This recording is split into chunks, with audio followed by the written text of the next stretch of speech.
Thank you. And let me take a couple of minutes to let you know about where we are in our community in Colombia. Some of you have asked me about it, and some of you will remember 4 weeks ago, on the morning of October 4, having been warned in advance of the hurricane that was passing by, and we were going to catch the tail end of it, we had, in the course of 24 hours, half of our annual rainfall.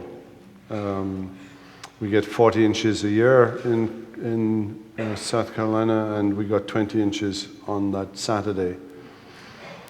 And two of the lakes, the dams burst at 4 o'clock in the morning, and 13 trillion gallons of water came rushing down in a matter of minutes. About 1,000 homes or so were underwater, including a disproportionate number belonging to our own church, and we have 120 families in our church who have been displaced, and probably 30 to 35 of them facing the condemnation of their homes, so they won't be able to go back into them. Some of them having lost everything that they possess. Stories of having to swim through a bedroom window in the dark at 4 in the morning with young children, and really thinking they were going to die. Incredible stories of rescues by boat. Some of our young men got into boats and just went up and down the lake rescuing folk. And we have been, for the last, things have eased a little now, but the first probably 2.5 weeks, we had over 200 volunteers out every day during daylight hours, just clearing up the mess. And we established a fund in our congregation because we seem to have been disproportionately affected in our own congregation, and some of our poorer folk and some of our very richest folk were hit simultaneously, and the road ahead is uncertain for many of them. Many of them facing financial ruin.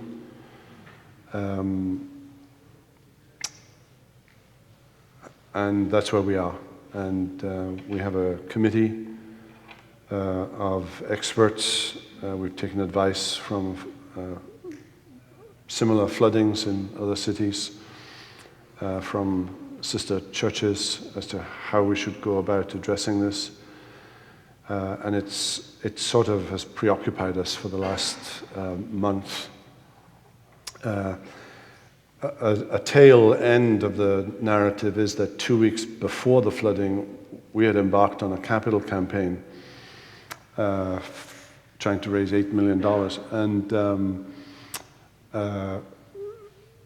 probably a dozen of our very best givers were underwater 2 weeks later. So we're still trying to recoup and find our direction a little. But in God's extraordinary providence, no one in our congregation drowned. Our sister church across the road, First Baptist, there was a fatality involved. Now, turn with me to Exodus chapter 2. And let's pick up the closing paragraph.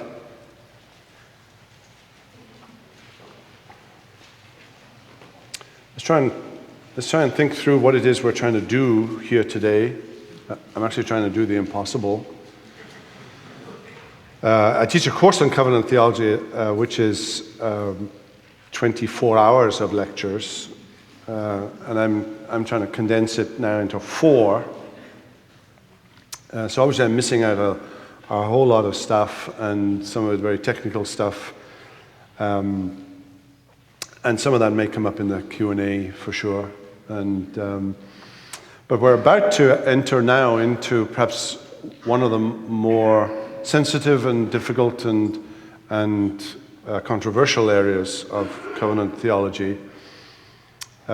This is where covenant theology either meets or fails as a system of thought. Covenant theology provides, as I said, a key to unlock the whole of Scripture.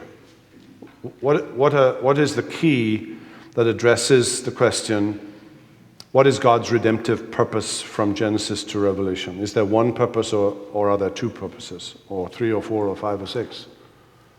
Is there a plan A and a plan B? How is a person saved under the Old Covenant? What is the relationship between the Old Covenant and the New Covenant? And don't confuse the Old Covenant with the covenant of works and the New Covenant with the covenant of grace. Please don't make that confusion. Redemptive history is divided into 2 covenants, covenant of works, covenant of grace. The administration of the covenant of grace is itself divided into 2 parts, an old covenant period and a new covenant period, but one and the same covenant of grace, operating in different administrations or different redemptive epochs, but one covenant of grace, one way of salvation, one redemptive purpose. Now, obviously, under the Old Covenant, there are aspects that belong uniquely to the Old Covenant that are discontinuous. The ceremonial law, the laws of Israel as a state. Well, that's an issue that came up for discussion under the guise of theonomy, and I have a fellow student from RTS in the 70s when Greg Banson addressed the issue of theonomy, the application of Old Testament civil law in the New Covenant.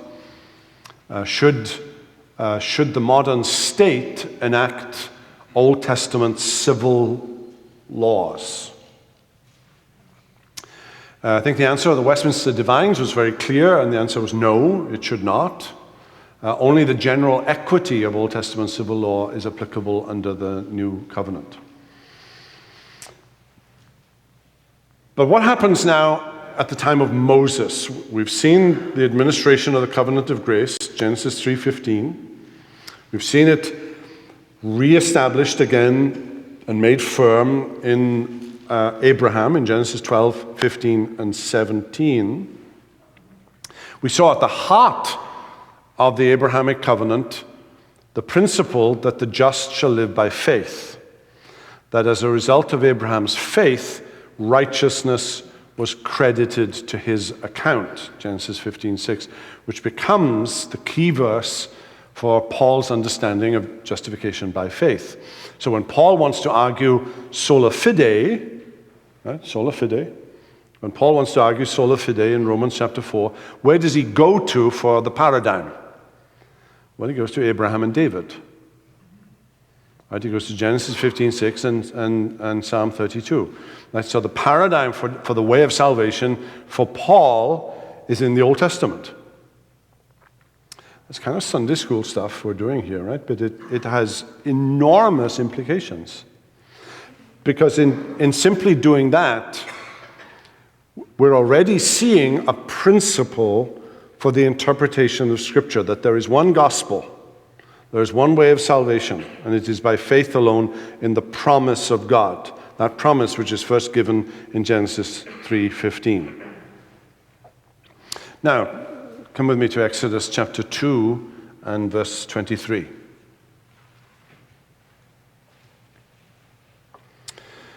Now, we're in Egypt, where 400 years later, Moses has been born.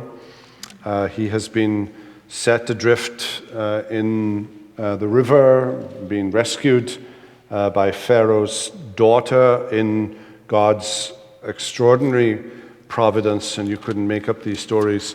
The person assigned to rear Moses is none other than, in fact, his mother, in the extraordinary providence of God. And now Moses flees to Midian, having been involved in this fracas with some Egyptian who has been killed, and Moses now has to flee. And we're down in verse 23. During those many days, the king of Egypt died, the Pharaoh died, and the people of Israel groaned because of their slavery and cried out for help. Remember that the promise of the Abrahamic covenant was that Abraham would become a nation would come out of Abraham. It would have universal dimensions. He would be a means of blessing that would come to all the nations of the world. And where is the fulfillment of that? Just as Abraham himself was facing the dilemma that led him to the Hagar method, so now that dilemma reappears again. Now, where is the promise that God gave to Abram? Their cry for rescue, for slavery, came up to God, verse 24, and God heard their groaning, and God remembered his covenant with Abraham, with Isaac, and with Jacob. God saw the people of Israel, and God knew. So you have a little marker here, and Moses is telling you this marker as he writes Exodus, that although he's now going to tell the story of Moses, his own story, it is in fact something that has a fundamental link with the covenant that God made with Abraham. So the story of Moses is in fact a continuation of a relationship that God established with Abraham and Isaac and Jacob. And we're going to see now a covenant relationship with Moses, and a covenant relationship in which law is now going to explode. Now, was there law in the Abrahamic covenant? Walk before me and be blameless. Yes, there was law in the covenant with Moses. Was there law in previous administrations of this covenant? Yes, there was. There certainly is going to be more law now, and then some. But it's important for us to realize that it's not a contrast here between grace with Abraham and law with Moses. Or is it? Right? So let me walk all the way through to the New Testament. Let's go to somewhere like 2 Corinthians chapter 3.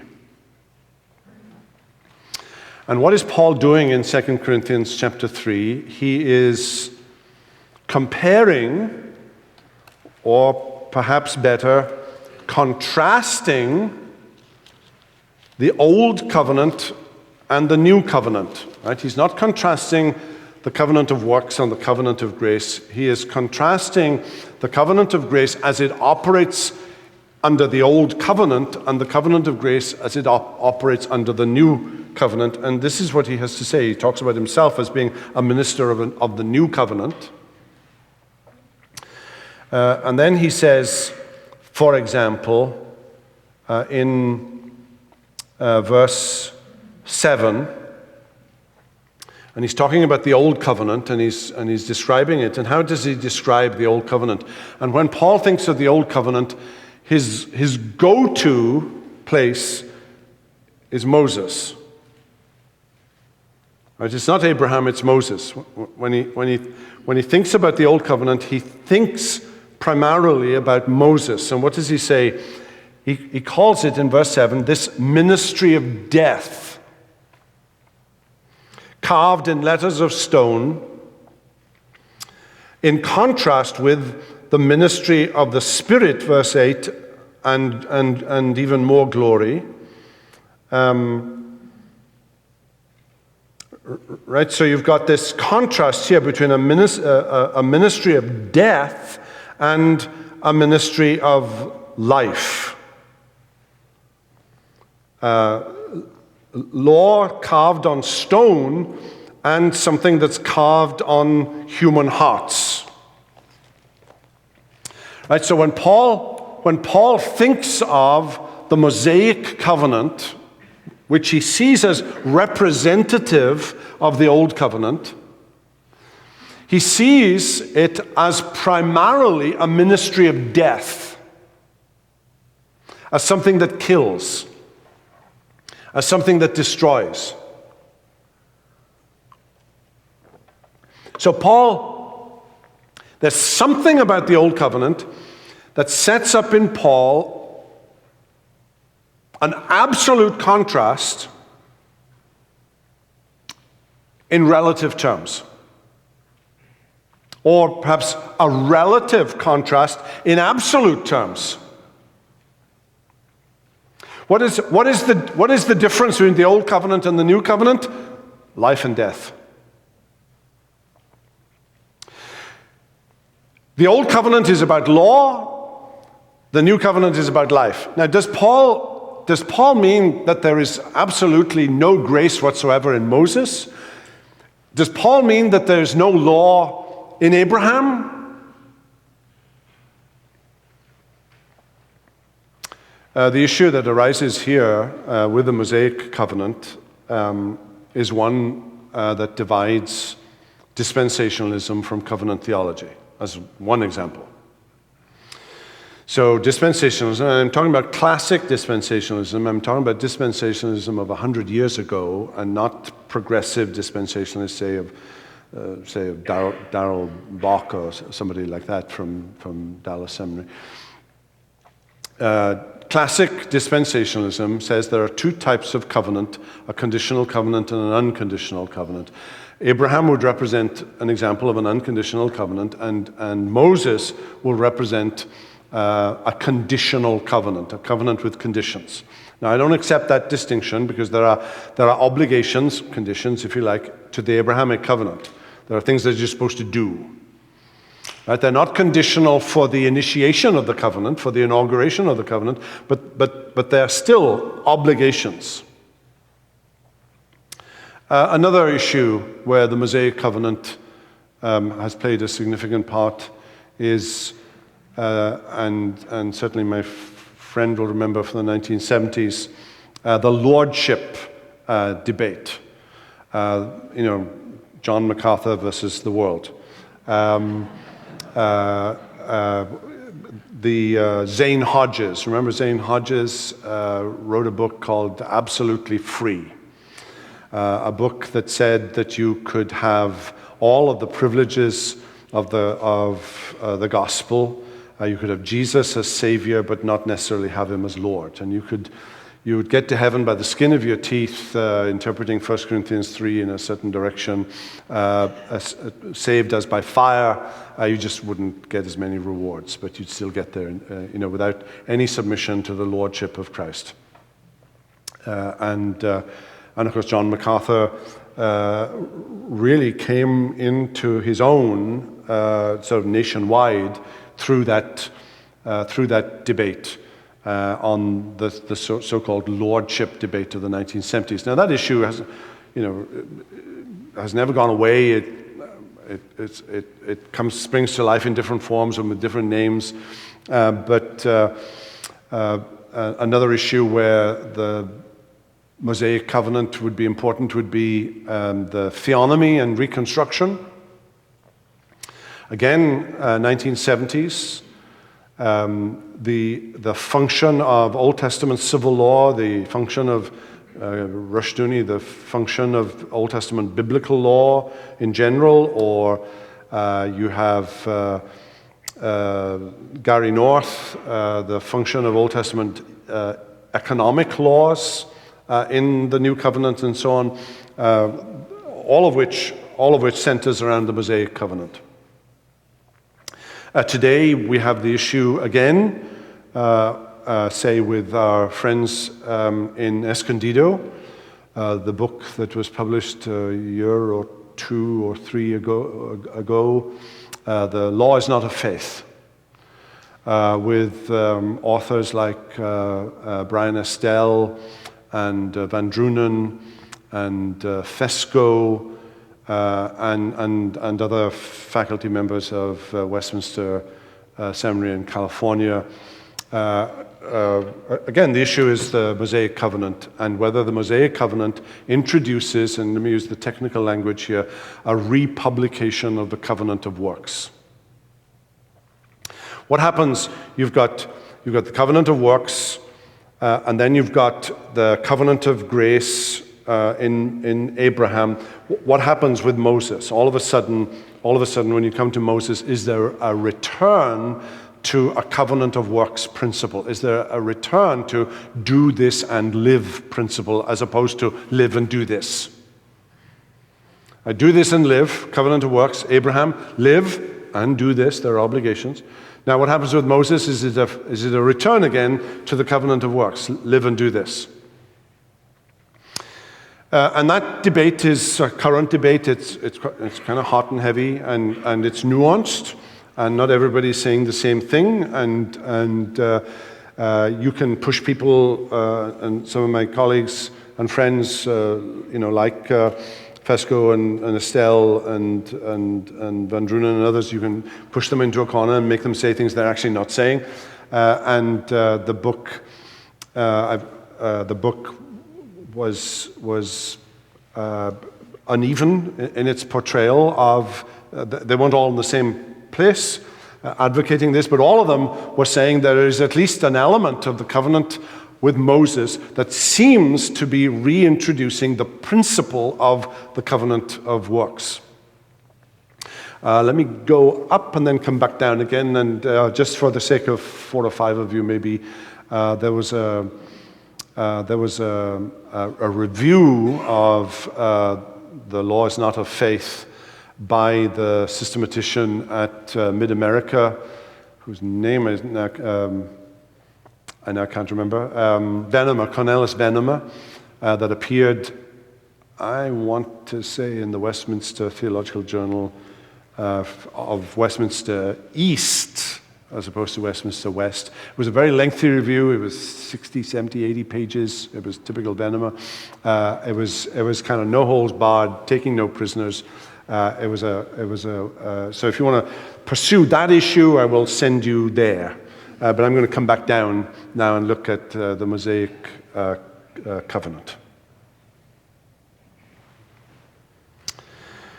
And what we're asking here, as we see the introduction of the covenant with Moses, that covenant with Moses is based upon, and I want us to see this in particular in verse 24, God heard their groaning and God remembered his covenant with Abraham and Isaac and Jacob.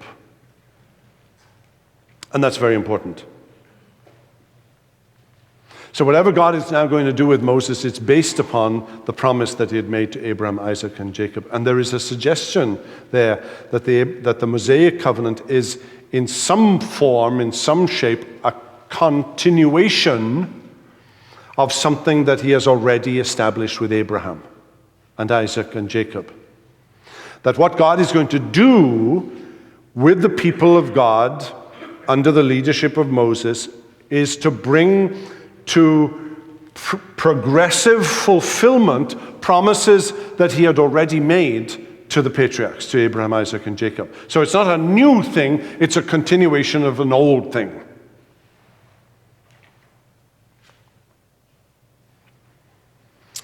I guess we're asking here some pretty complex and perennial questions that we ask all the time. What is the function of law and the gospel? What place does law have in the gospel? And like all questions, and especially like all theological questions, that question needs to be defined a little more. somebody will come up to you, and it happens all the time, and they ask you a question, expecting the answer to be yes or no, and the answer is yes and no, because it depends what it is you're asking. So the word law can mean different things.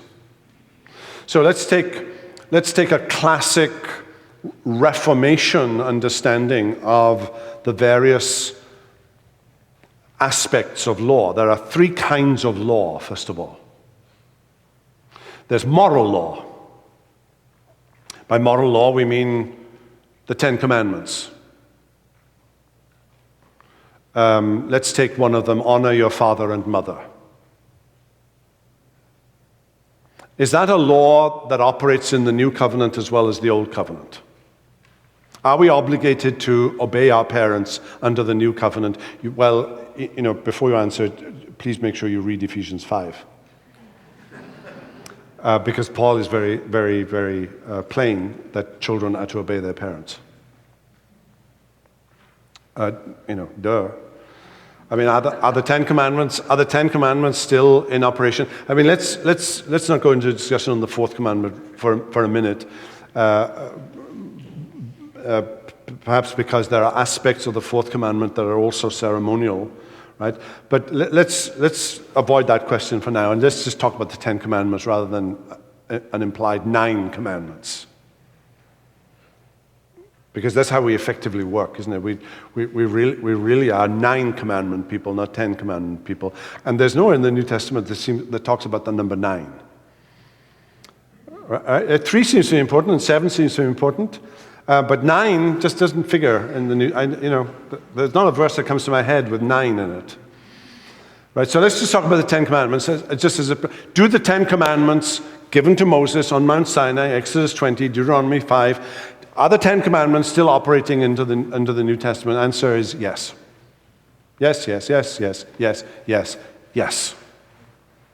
And if the answer is no, you're an antinomian. Pure and simple. So if by we're not under law but under grace means we're not obligated to keep the Ten Commandments anymore, we have absolutely no obligation whatsoever to keep the Ten Commandments in any shape, way, or form, then you're an antinomian. So number 1, moral law. Then there's ceremonial law.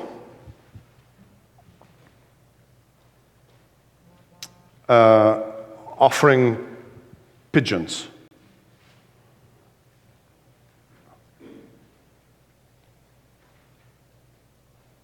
A lamb. We don't do that. Where do you slaughter the lambs in here? You bring them in, bring a goat. The place I'm staying in, are the folks here? They have goats, I'm telling you, they have 2 goats. Beautiful. And they were very goaty this morning.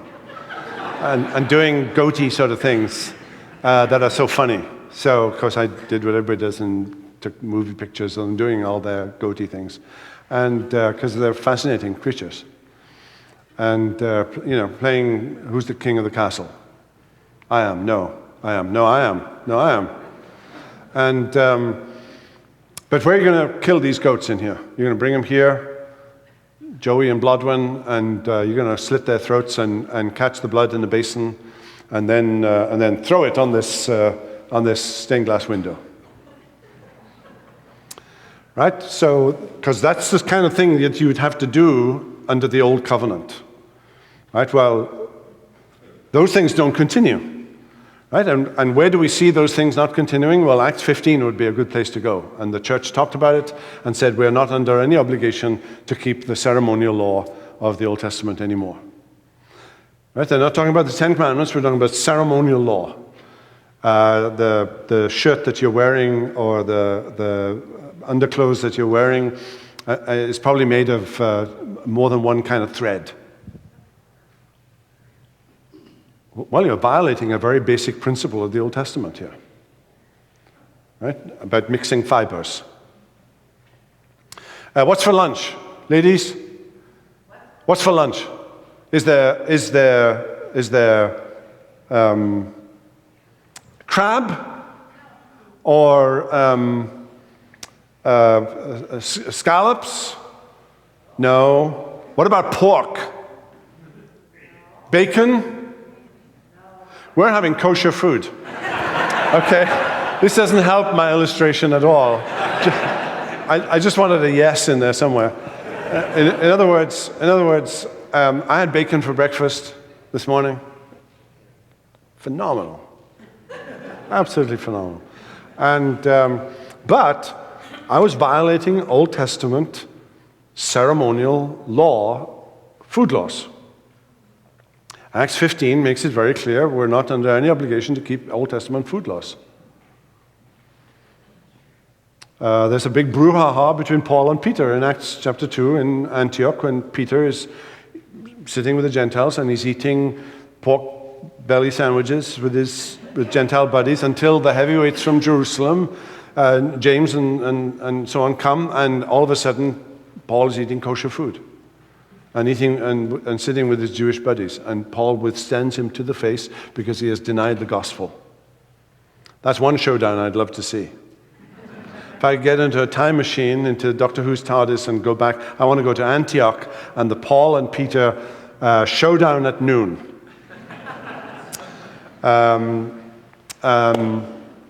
So you've got moral law, you've got ceremonial law, and then you've got civil law. Laws about the state. And as I said,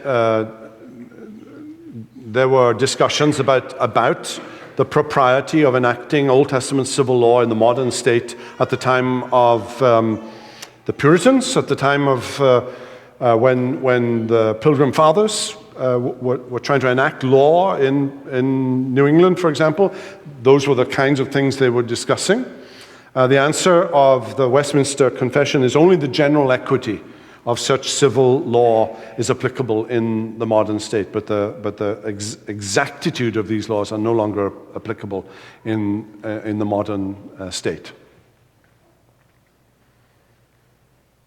So does the law continue in the New Covenant? Well, it depends what you mean by law. Do you mean moral law? Do you mean civil law? Or do you mean ceremonial law? And when Paul says we're not under law but under grace, what aspect of law is he saying? There are three functions. Just as there are three kinds of law, there are three functions of law. One function is pedagogic. The law as a schoolmaster to drive me to Christ. The law that condemns me of sin. The law that actually entices me to sin. There's something about law that makes me sin. I had not known sin except the Lord said, "Thou shalt not covet." It's like having children and you say, I'm drawing, and we physically would draw a line with a chalk mark. And we'd say, "You don't cross that line." Right? Right, time out. You're on the naughty step, and I would draw a line, and I would say, "You're going to stay there until I say so." And they would go up to it. Right? They would go up and they would just test you. They'd put their foot like an inch over the line and see what you do. And then 3 or 4 inches and see what you do. The law almost entices you to sin.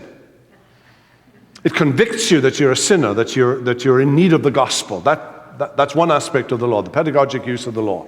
It's the law that is predominant, say, in Martin Luther's conversion story.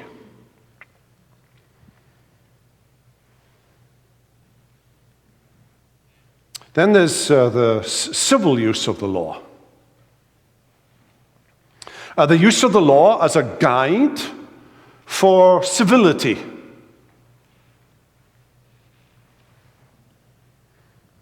And then there's what Calvin called the third use of the law, the tertius usus legis.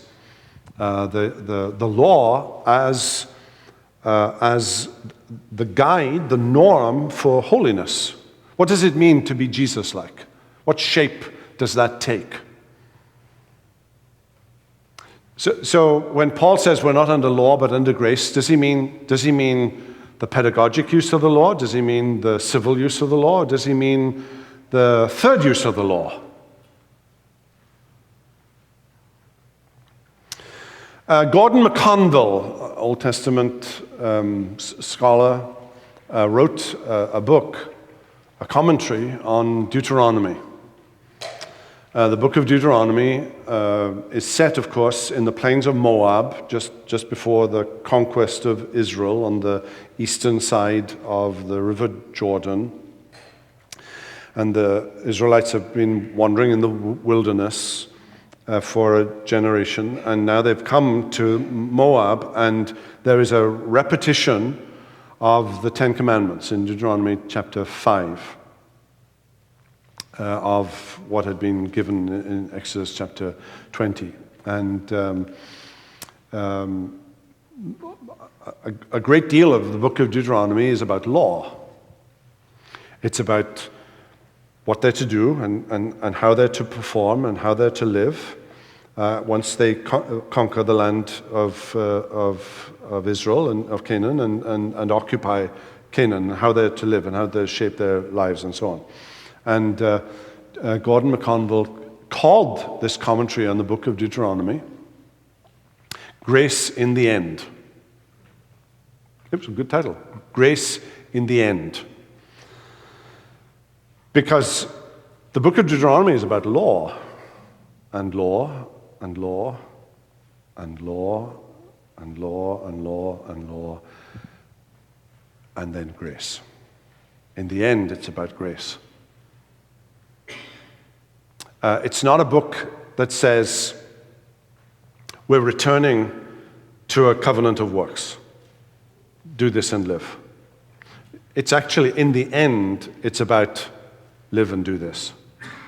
Because you are in a covenant relationship that I actually established with Abraham. I'm now going to beef up what the stipulations of this covenant are going to look like. Palmer Robertson, in his book on the covenants, which I think I saw on your book table from a distance, says, nothing is more basic for a proper understanding of the Mosaic era than covenant supersedes law. Let me give that in my own words. Nothing is more important for us to understand about the Mosaic era than this, that covenant is a more important concept than law. Now, you may get the impression, reading say, Deuteronomy, that law is more important than covenant, and that would be a mistake. The most fundamental thing about the Mosaic era is covenant, not grace, not law. That's what Palmer Robertson says. So what is the function? If covenant is the predominant feature of the Mosaic era, what is the function then of law? And law then functions as stipulations of covenant life. What is covenant life? Life in communion with God, life as the people of God, life as those who have experienced the grace of God. What does that life look like? What shape does it take? Let me put it in a different way. Every covenant relationship has requirements. So the fact that the Mosaic relationship, the Mosaic law, the Mosaic era has a great deal of law doesn't in and of itself make the Mosaic era different in essence from the Abrahamic era or the Davidic era or the New Covenant era, for that matter.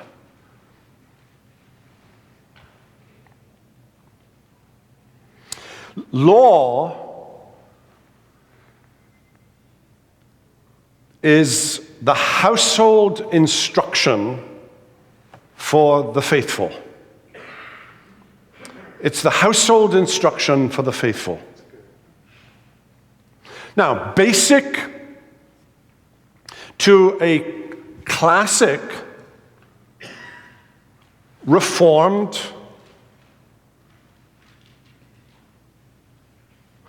by which I mean the reformers of the 16th century and the Protestant scholastic tradition that followed, culminating in the Puritan period and, say, the Westminster Confession as one example. At the heart of Reformed theology lies the notion that law is expressive of the character of God.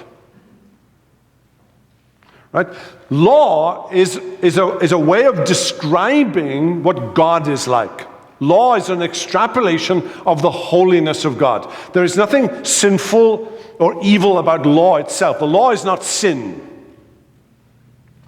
The law tells us what God is like. So that all ethical behavior, moral behavior, on our part as Christians, consequent to the experience of grace, all ethical behavior is grounded in the nature of God, the character of God.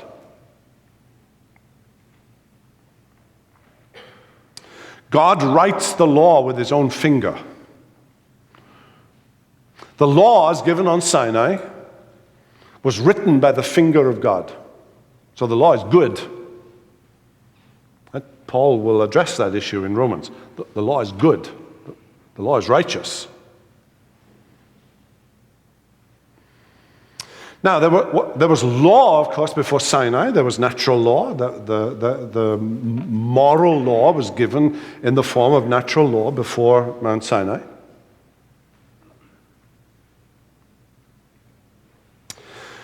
So let's think about the Mosaic Covenant, this Mosaic era. And let me suggest to you 4 advantages of the Mosaic Covenant. What happens from Abraham to Moses is that certain things now find progression and shape. What is in almost seed form in Abraham now flourishes in Moses. Number 1, God forms Israel into a nation. Now, he'd made that promise to Abraham. Abraham would be a blessing to the nations. Abraham would become a nation. The seed of Abraham would become a nation. But it didn't happen in Abraham's time, or in Isaac's time, or in Jacob's time. It happens in Moses' time. There is an advancement from what is essentially a familial relationship in Abraham to a national relationship in Moses. Right? So there's a progression, there's an advancement in the trajectory of the history of redemption in Moses. A second feature of the Mosaic era is the comprehensiveness of the law.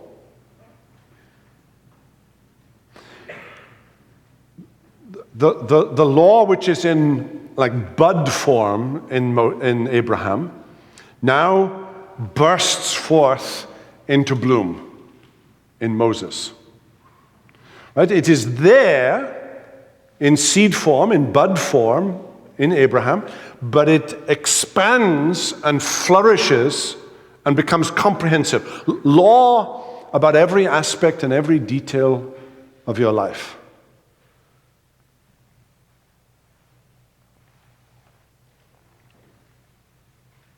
What you can and cannot do.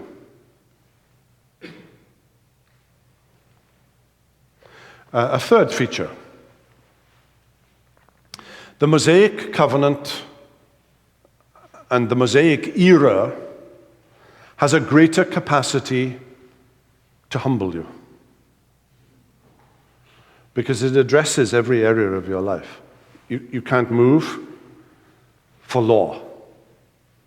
Remember the illustration that Paul will use in Galatians is that being under the Mosaic era was like being at home, when you're 11 years old. And there are 486 rules, right, that the parents have set down. I remember the first time I left my children alone in the house without a babysitter. You prevaricate for a couple of years, shall I, shan't I, children saying, oh, please, no, we're old enough, we don't need babysitters. You don't trust them for 1 minute. You're going to get a babysitter. But then an emergency occurs. My wife is doing a Bible study with the women at the church. I was at home with the children. There's an emergency call. Somebody's in the hospital. I've got to go right now. Right, so I lay down 56 things of do's and don'ts. I'm going to be gone an hour and a half.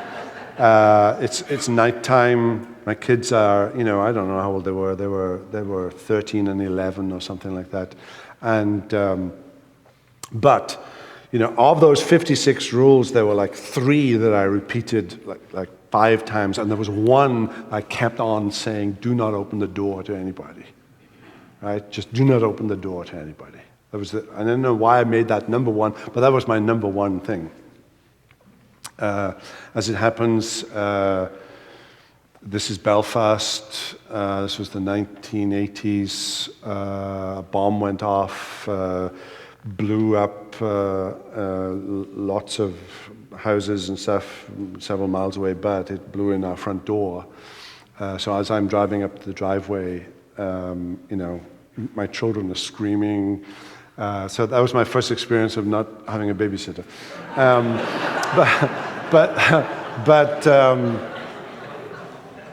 But then Paul says, you're under guardians and tutors and rules and regulations, and then you mature, and it's not that there's no law anymore, but there's no detailed law. There isn't that oppressiveness of the law anymore. Right? You've graduated from being at home.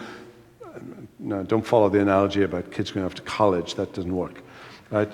Because that's from law to lawlessness, which is not, I think, what Paul is actually trying to say. But you don't need those details anymore. Right? You're mature. Right? And something of that nature takes place between the Old Covenant and the New Covenant. The Mosaic Covenant has a greater capacity to humble you. And then a fourth thing, the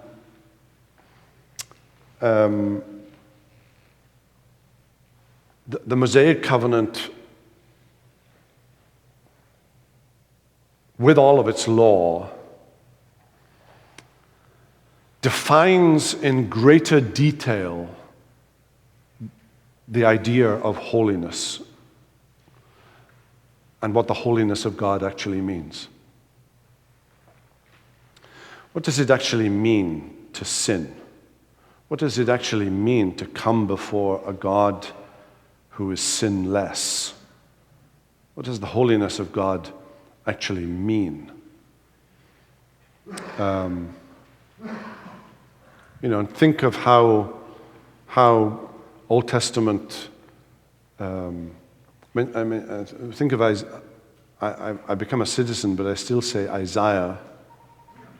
I can't bring myself to say Isaiah yet. But think of Isaiah in chapter 6. Holy, holy, holy Lord, God of hosts, heaven and earth is full of your glory. And what's Isaiah's response? Woe is me, for I am undone. I'm a man of unclean lips. Now, Isaiah had some of the cleanest lips in Israel. He was a preacher. Right? But where did Isaiah instinctively feel his unholiness in the place of his greatest ministry? His greatest sin was in the place of his greatest ministry. Fascinating. So the function of law in the Mosaic economy defines for us in greater detail the holiness of God. It not only defines in greater detail the nature and character of my sinfulness, but it also defines the nature and character of God's holiness.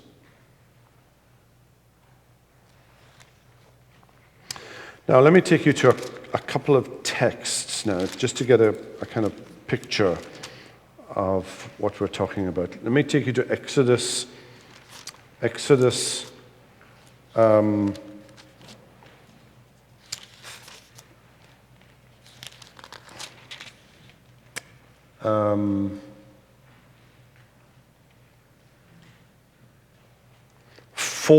and verse 13.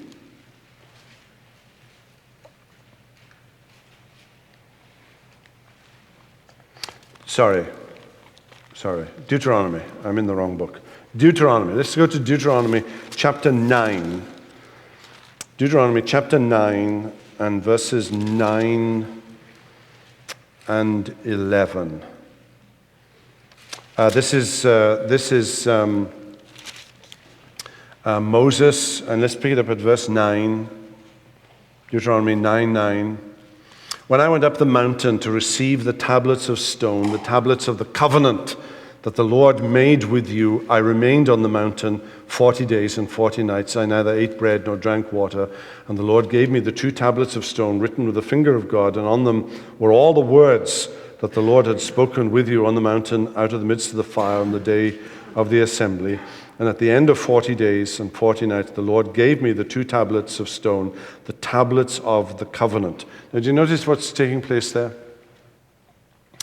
They are the tablets of stone. They are tablets on which the law is written, but they're also tablets of the covenant.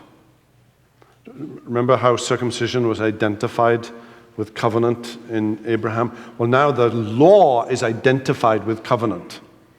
There is something about covenant that is so related to law. There's something about law that is so related to covenant, not in opposition to covenant, but is so related to covenant that covenant and law are almost synonymous terms here.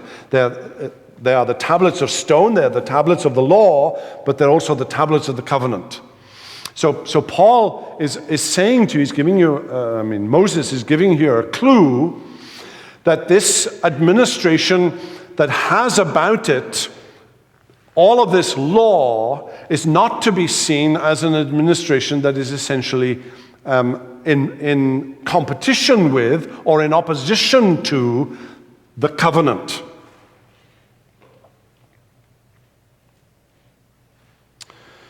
Now, let's go back into the New Testament and let's pick up 2 texts. One is in John's prologue, John chapter 1 and verse 17. The law was given through Moses. Grace and truth came through Jesus Christ. The law was given through Moses. Grace and truth came through Jesus Christ.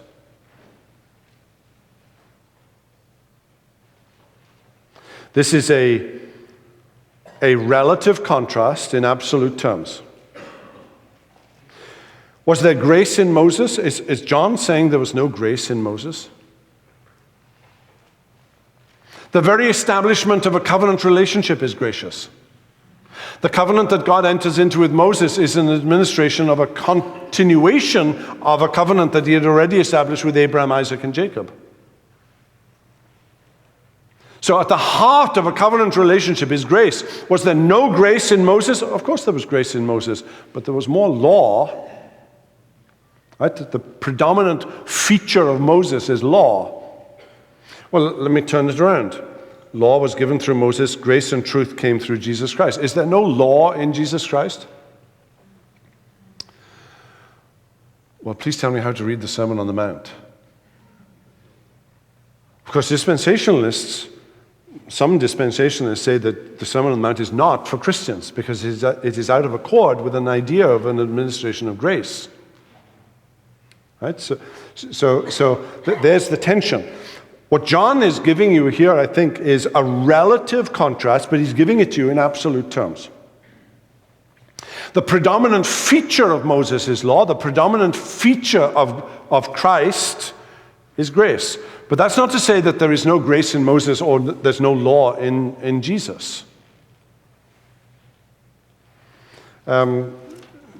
similarly in 2 Corinthians chapter 3, same kind of thing here. Remember I said that Paul is talking about the old covenant, and he takes as his defining picture of the old covenant Moses rather than Abraham, and he refers to it as, in verse 7 of 2 Corinthians 3, a ministry of death. And again, what you have is a relative contrast, because one of the features, one of the products of all of this law is that it condemns. The law shows us our sin. And if there's more law, the more sinful we appear to be. So there's a sense in which the Mosaic era shows me up to be a sinner, more so than the Abrahamic period did. So effectively, it becomes a ministry of death. Now, does that mean that in the Mosaic era there is a reintroduction or a reduplication of a covenant of works idea? No. Only to this extent that obedience to the law as a means of attaining fellowship with God, as a means of gaining righteousness from God, is doomed. Right? It's doomed from the start. So there's a sense in which the Mosaic covenant functions to demonstrate to me that the covenant of works is not possible. If, as I said, the covenant of works is theoretically still in place, so that Jesus could say to the rich young ruler, hey, if you think that you can enter the kingdom by obedience, then go ahead and try it. And add this, sell all that you have and give to the poor, as a demonstration of his inability to keep the covenant of works. So is there a principle here in the Mosaic era in which there is an understanding of the failure of the covenant of works? Well, perhaps in part, but I'm not happy with the idea of the Mosaic era as a reduplication of the covenant of works. At the heart of the Mosaic era, I think, is the idea of covenant, and in that covenant relationship there is obligation, because there is obligation in every covenant relationship. Now, again, our time is up. We're trying to do the impossible here. We're going to have lunch. We're going to get some calories and energy. I want to talk about the new covenant, and then Stan is getting ready for the questions that will follow. Are you going to give? Good.